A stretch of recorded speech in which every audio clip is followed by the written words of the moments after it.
Hello बच्चों, आपको स्वागत है ब्रेन स्टेशन आर पर। चलिए आज से हम शुरू करते हैं 2011 से लेकर 2023 तक सामाजिक अध्ययन के अब तक के पूछे गए प्रश्न। हमें उम्मीद है कि आप अगर 2011 से लेकर 2023 तक के अभी तक के पूछे गए जितने भी ऑब्जेक्टिव अगर आप सामाजिक अध्ययन का कंप्लीट कर लेते हैं आज से, और आज से अगर आप 30 क्लास कर लेते हैं तो 80% जो प्रश्न ऑब्जेक्टिव का है वह आपके एग्जाम में देखने को मिलेगा। जैसे कि हमको पता है कि लगभग अगर हम देखें तो 12-13 वर्षों में बहुत सारे ऑब्जेक्टिव आपसे पूछे गए हैं, और कुछ ऐसे भी ऑब्जेक्टिव है जो बार बार पूछे जा रहे हैं। तो आपको सिर्फ लिखना नहीं है, आप प्रश्न के उत्तर देने का प्रयास करेंगे, और जो नहीं है अभी के क्लास में याद करेंगे। जैसे कि हम जानते हैं कि इतिहास से 25 नंबर प्रश्न पूछे गए थे सामाजिक अध्ययन 2011 में, भूगोल से भी 25 नंबर प्रश्न पूछे गए थे, लोकतांत्रिक राजनीति से 22 नंबर प्रश्न पूछे गए थे, अर्थव्यवस्था से भी 22 नंबर प्रश्न पूछे गए थे, और आपदा प्रबंधन से भी 6 नंबर के प्रश्न पूछे गए थे। जिसमें से अभी हम देखेंगे कि 18 जो प्रश्न है 2011 में पूछे गए हैं, इतिहास से, भूगोल से, लोकतांत्रिक राजनीतिक से, और आपदा प्रबंधन अर्थव्यवस्था से। तो चलिए हम शुरू करते हैं पहला प्रश्न इतिहास का, कि पहला प्रश्न कौन सा था जो 2011 में पूछे गए थे, क्योंकि अब से जो भी चीजें हम पढ़ेंगे क्वेश्चन बैंक के ऑब्जेक्टिव पढ़ेंगे। सबसे पहला प्रश्न पूछा गया था कि कार्ल मार्क्स का जन्म कहाँ हुआ था। जैसे कि आपको अभी भी पता है, मन में आप उसका उत्तर देने का प्रयास करेंगे कि कार्ल मार्क्स का जन्म जर्मनी में हुआ था। कहां पर हुआ था? जर्मनी में। आपसे पूछेगा कार्ल मार्क्स का जन्म कहाँ हुआ था? जर्मनी में। याद रखिएगा, पूछा गया प्रश्न है कार्ल मार्क्स का जन्म कहाँ हुआ था? जर्मनी में हुआ था। तो ये पहला प्रश्न पूछा जा चुका है 2011 में कि कार्ल मार्क्स का जन्म कहाँ हुआ था, तो जर्मनी में हुआ था। अब दूसरा प्रश्न देखते हैं क्या देखने को मिला।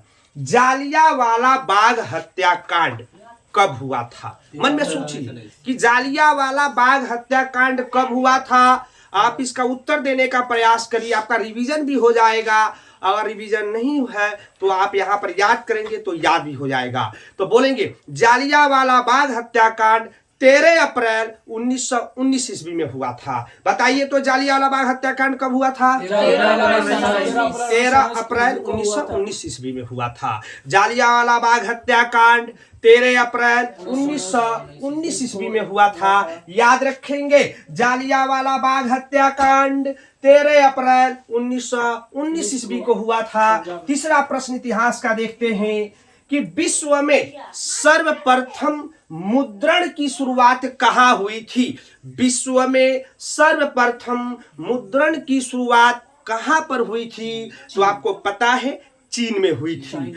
विश्व में सर्वप्रथम मुद्रण की शुरुआत चीन में हुई थी। जैसे कि आपको पता होगा कागज का आविष्कार भी सर्वप्रथम चीन में ही हुआ था। तो कागज का आविष्कार सर्वप्रथम चीन में, मुद्रण की आविष्कार सर्वप्रथम चीन में ही हुआ था। तो ये तीसरा प्रश्न आपको 2011 में पूछे गए हैं इतिहास से कि विश्व में सर्वप्रथम मुद्रण की शुरुआत चीन में हुई थी। कहां पर हुई थी? चीन में हुई थी। जालियांवाला बाग हत्याकांड 13 अप्रैल 1919 में हुई थी। कार्ल मार्क्स का जन्म जर्मनी में हुआ था। अब देखिए 2013 में जो प्रश्न रिक्त स्थान से भी पूछे जाते थे, तो रिक्त स्थान से 2 प्रश्न आपको यहाँ पर देखने को मिलेंगे। रिक्त स्थान भी 1-1 नंबर का होता था, और आपको ये भी ऑब्जेक्टिव में देखने को मिल सकता है। पहला देखते हैं, लंदन में अनिवार्य प्राथमिक शिक्षा डैश डैश ईस्वी में लागू हुआ। अगर हम प्रश्न बनाए तो पूछेगा कि लंदन में अनिवार्य प्राथमिक शिक्षा की शुरुआत किस सन में हुई थी, किस ईस्वी में हुई थी, बताने का प्रयास करेंगे। तो याद रखेंगे 1870 ईस्वी में हुई थी। कब हुई थी? 1870 ईस्वी में। आपसे पूछेगा कि लंदन में, क्या पूछेगा? लंदन में अनिवार्य प्राथमिक शिक्षा की शुरुआत कब हुई थी? तो 1870 ईस्वी में। क्या बोलेंगे? 1870 ईस्वी में। देखिएगा, जो नहीं याद है उसको याद करेंगे, जो याद है उसका रिवीजन करते चलेंगे। इस तरह से आपके पूरे ऑब्जेक्टिव, आपकी तैयारी का भी आपका पता चल जाएगा और फिर आपके क्वेश्चन बैंक के जितने पूछे गए प्रश्न हैं वो भी कंप्लीट हो जाएंगे। अगला प्रश्न देखते हैं, पांचवा, बहुत ही मस्ट वीवीआई प्रश्न है। इससे 3 प्रश्न बनेगा, यानी ये रिक्त स्थान में पूछे गए प्रश्न है। रिक्त स्थान में पूछे गए प्रश्न यह है कि भूमंडीकरण नामक शब्द का सबसे पहले इस्तेमाल संयुक्त राज्य अमेरिका के डैश डैश डैश और ने सन डैश डैश में किया। यानी पूछेगा कि भूमंडीकरण शब्द का प्रयोग सबसे पहले कहां हुआ? तो याद रखेंगे संयुक्त राज्य अमेरिका में। कहां हुआ? संयुक्त राज्य अमेरिका में। भूमंडीकरण शब्द का सबसे पहले इस्तेमाल किस देश में हुआ? तो संयुक्त राज्य अमेरिका में। और किसने किया और कब किया, ये 2 चीजें भरना है। किसने किया, कब किया? तो याद रखेंगे जॉन विलियमसन ने, यानी भूमंडीकरण शब्द का प्रयोग सबसे पहले जॉन विलियमसन ने 1990 ईस्वी में किया। कब किया? 1990 ईस्वी में। तो 3 प्रश्न बना ना। पहले पूछेगा कि भूमंडीकरण शब्द का प्रयोग किस देश में, किस व्यक्ति ने और किस सन में किया? तो याद रखेंगे सबसे पहले, यानी भूमंडीकरण शब्द का प्रयोग संयुक्त राज्य अमेरिका में जॉन विलियमसन ने 1990 ईस्वी में किया। कब किया? 1990 ईस्वी में किया। तो ये 5 प्रश्न आपके इतिहास से पूछे गए थे 2011 में। अब चलते हैं भूगोल में। जैसे कि हमको पता है कि भूगोल से भी आपको ऑब्जेक्टिव देखने को मिलेगा, तो भूगोल में 2011 में कौन कौन से प्रश्न पूछे गए हैं ऑब्जेक्टिव के तौर पर, उसको देखने का प्रयास करते हैं। पहला, यानी इसको हम नंबरिंग कर दिए हैं, 1 से लगातार 1 1 2 3 4 करके हमने टोटल 18 निकाल लिया है। तो भूगोल का प्रश्न नंबर 1 ऑब्जेक्टिव और एक 2011 में पूछे गए ऑब्जेक्टिव नंबर 6 भूगोल से कि बिहार की पहली रेल लाइन कौन सी थी? बिहार की पहली रेल लाइन कौन सी थी? तो आपको याद रखेंगे ईस्ट इंडिया रेलवे थी। क्या थी? ईस्ट इंडिया रेलवे थी, जो बिहार से पश्चिम बंगाल की तरफ बनाई गई थी। याद रखेंगे। तो बिहार में पहली रेल लाइन कौन सी थी? ईस्ट इंडिया रेलवे लाइन थी, यानी इसको ईस्ट इंडिया कंपनी भी आप कह सकते हैं। ईस्ट इंडिया रेलवे लाइन थी। बिहार की पहली रेल लाइन कौन थी? ईस्ट इंडिया रेलवे लाइन थी। याद रख लीजिए, बिहार में पहली रेल लाइन कौन थी? ईस्ट इंडिया रेल लाइन थी, जो 1860 में बनाई गई थी। क्या याद रखेंगे? 1860 में बनाई गई थी। अगला प्रश्न पूछेगा कि कौन सा ऐसा जानवर है जो भारत में ही पाया जाता है? आपको हम ऑप्शन देते हैं, डॉल्फिन, घड़ियाल।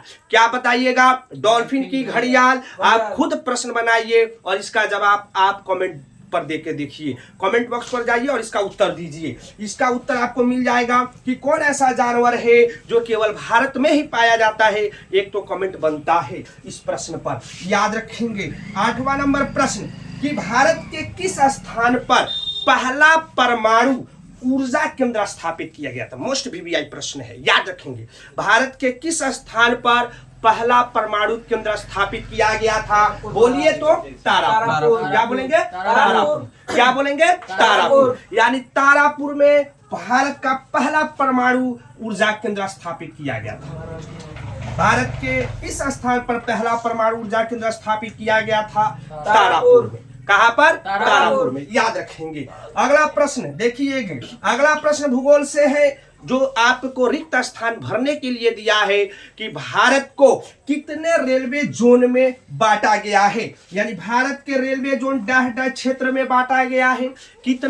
कितना रेलवे जोन में? 16। क्या याद रखेंगे? 16। क्या याद रखेंगे? 16। भारत के रेलवे जोन को 16 भागों में बांटा गया है। याद रखेंगे। प्रश्न नंबर 10। प्रश्न नंबर 10। 11 नंबर प्रश्न। 11 नंबर प्रश्न पूछता है कि सूचना का अधिकार आंदोलन सबसे पहले किस राज्य में शुरू हुआ था? सूचना का पहला अधिकार आंदोलन की शुरुआत कहाँ हुई थी? बताइए तो कहाँ हुई थी? सूचना का अधिकार आंदोलन की शुरुआत कहाँ हुई थी? राजस्थान में हुई थी। कहाँ पर हुई थी? राजस्थान में हुई थी। देखिए, ये सब पूछा भी जा सकता है और हो सकता है कि कहीं जो आप ये 18 प्रश्न पढ़ रहे हैं ये 18 प्रश्न इस साल के एग्जाम में भी देखने को मिले। तो इसलिए आप इसको रटते जाएंगे कि सूचना का अधिकार आंदोलन की शुरुआत कहां पर हुई थी? राजस्थान में हुई थी। देखिए राजस्थान में सूचना का अधिकार आंदोलन की शुरुआत किया गया था। प्रश्न नंबर 13 जो आपको रिक्त स्थान से है और यह जो प्रश्न अब आप पढ़ेंगे लोकतांत्रिक भारत से पढ़ेंगे, यानी लोकतांत्रिक राजनीति से आप प्रश्न देखेंगे। 4 प्रश्न उससे भी पूछे गए हैं, आप याद रखेंगे। यह भी जो प्रश्न था आपका, यह जो भी प्रश्न था आपका सूचना का अधिकार आंदोलन, यह भी लोकतांत्रिक बुक से ही था। आप देखने का प्रयास करेंगे। सबसे पहले देखेंगे, कहता है कि भारत में कहा महिलाओं के लिए आरक्षण की व्यवस्था है? बताइए तो फटाफट, बताइए फटाफट, कहां पर है? पंचायत। देखिए पंचायती राज व्यवस्था में 50% आरक्षण बिहार के पंचायती राज व्यवस्था में महिलाओं को दिया गया है और भारत में पंचायती राज व्यवस्था में महिलाओं को आरक्षण दिए गए हैं। याद रखेंगे। यानी पूछता है कि भारत में कहां महिलाओं के लिए आरक्षण की व्यवस्था है? पंचायती राज व्यवस्था में। कहां है? पंचायती राज व्यवस्था में। अब आइए रिक्त स्थान से भी पूछेगा कि भारत का लोकतंत्र डैश लोकतंत्र है, यानी खाली स्थान लोकतंत्र है। तो पूछेगा कि भारत का लोकतंत्र कैसा लोकतंत्र है? बताइए तो भारत का लोकतंत्र कैसा लोकतंत्र है? प्रतिनिधित्वात्मक लोकतंत्र है। प्रतिनिधित्वात्मक लोकतंत्र है, यानी हमारे यहाँ जो लोकतंत्र है लोगों के द्वारा चुने गए प्रतिनिधियों के माध्यम से शासन चलाया जाता है, जैसे कि आप पहले भी इसको चैप्टर में पढ़े होंगे। आगे देखते हैं 14 नंबर प्रश्न जो आपको अर्थव्यवस्था से देखने को मिलेगा। अर्थव्यवस्था से भी आपको ऑब्जेक्टिव देखने को मिलता है। अर्थव्यवस्था का ऑब्जेक्टिव और टोटल पूछे गए ऑब्जेक्टिव नंबर हम देखेंगे 14। बताइए, कमेंट में जाके बताइए वैश्वीकरण के कितने अंग है? वैश्वीकरण के मुख्य कितने अंग है? बताइए फटाफट। वैश्वीकरण के कितने अंग है? 5 है। वैश्वीकरण के कितने अंग है? 5 है। याद रखेंगे वैश्वीकरण के कितने अंग है? 5। वैश्वीकरण के कितने अंग है? 5। याद रखेंगे। अब तक का सब पूछे जाने वाले, बार बार पूछा जाने वाला प्रश्न और इसका तो जवाब आपको ईमानदारी से देना है। आपको पता चल जाएगा कि आपकी तैयारी कितनी हुई है। भारतीय रिजर्व बैंक की स्थापना कब हुई थी? बताइए फटाफट। भारतीय रिजर्व बैंक की स्थापना कब हुई थी? बताइए भारतीय रिजर्व बैंक की स्थापना कब हुई थी? 1935 ईस्वी में। याद रख लीजिए, अब ये याद कर लीजिए। भारतीय रिजर्व बैंक की स्थापना 1935 ईस्वी में हुई थी। याद रखेंगे भारतीय रिजर्व बैंक की स्थापना कब हुई थी? 1935 ईस्वी में हुई थी। याद रखेंगे। फिर अगला प्रश्न आपका 16 नंबर आता है कि अर्थव्यवस्था आजीविका का अर्जन करने का डैश है। मतलब अर्थव्यवस्था आजीविका अर्जन का क्या है? अर्थव्यवस्था आजीविका अर्जन का क्या है? बताइए फटाफट, क्या है? अर्थव्यवस्था में अर्थव्यवस्था आजीविकार्जन करने का क्या है? एक प्रणाली है। अर्थव्यवस्था आजीविकार्जन का क्या है? प्रणाली है। याद कर लीजिए, अर्थव्यवस्था आजीविकार्जन का क्या है? प्रणाली है। बताइए फिर प्रश्न खाली स्थान दिया है कि मुद्रा विनिमय का डैश है। क्या है? बताइए फटाफट, बताइए फटाफट, क्या है? मुद्रा विनिमय का क्या है? माध्यम है। मुद्रा विनिमय का क्या है? माध्यम है। याद रखिए मुद्रा विनिमय का एक माध्यम है जिससे हम क्रय विक्रय करते हैं। क्या करते हैं? क्रय विक्रय करते हैं।